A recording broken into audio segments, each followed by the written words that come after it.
노동절날 노동자께서 분신하셨습니다. 윤석열 대통령의 노조 탄압, 노동자 때려잡기가 절정에 달하고 있습니다.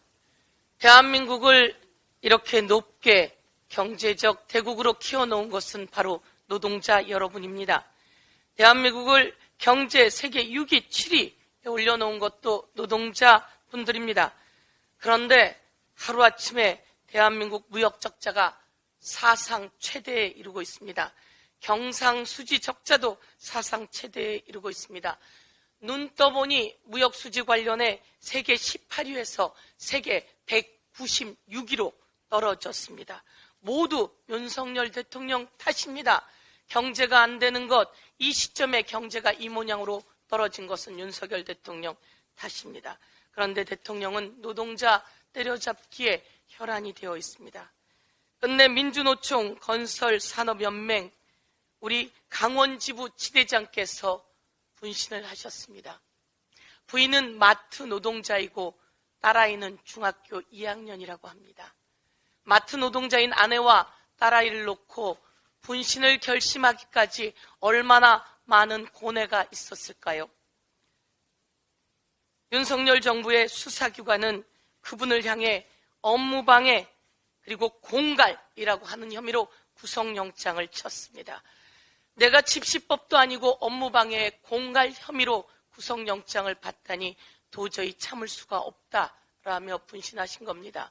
그런데 그날 똑같이 구속영장이 발부되었던 두 분은 모두 기각되었습니다. 우리 지부장님도 마찬가지로 과도한 수사기관들의 수사 때문이다 이렇게 말씀드리겠습니다. 그런데 윤석열 대통령 사과 한마디 없습니다.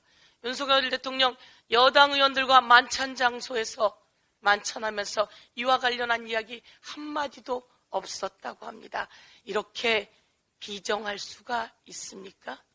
이렇게 무서울 수가 있습니까? 다시 한번 윤석열 대통령과 국민의힘의 정중한 사과를 요구합니다.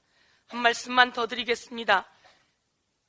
노동자를 때려잡는 데 혈안이 되어 있는 대통령실이 태영호 의원하고 수상한 만남을 했다라고 하는 보도가 나왔습니다. 대통령실과 태영호 의원의 수상한 만남. 이진복 정무수석이 그런 이야기를 했다고 하죠. 공천 문제 그거 신경 쓸 거 없어 라고 이야기했다고 태영호 의원이 이야기합니다. 그리고 태영호 의원이 어떻게 발언하느냐에 따라 당신의 공천은 달려있어 라고 이야기했다고 하는데요.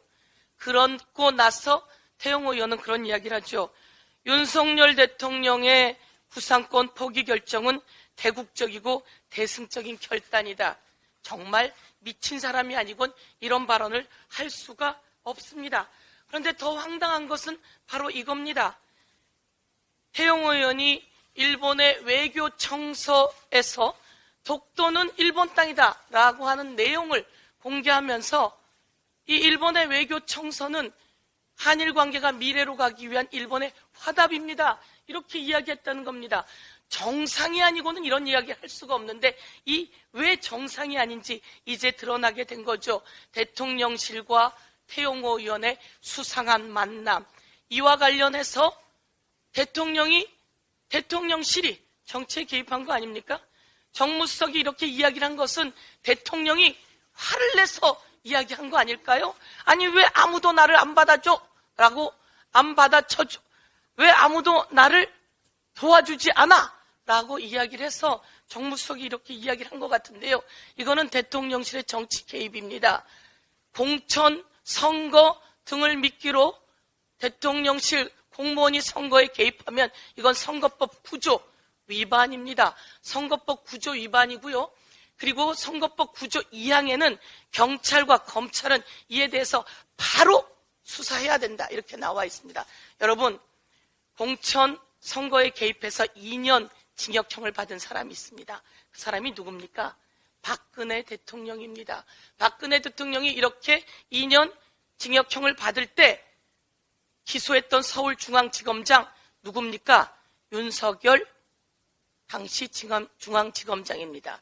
이렇게 기소될 때 당시 한동훈 법무부 장관은 당시 서울중앙지검 3차장이었습니다. 다시 한번 경찰, 검찰은 압수수색해야 되는 거 아닙니까? 수사에 나설 것을 촉구하겠습니다. 이상입니다.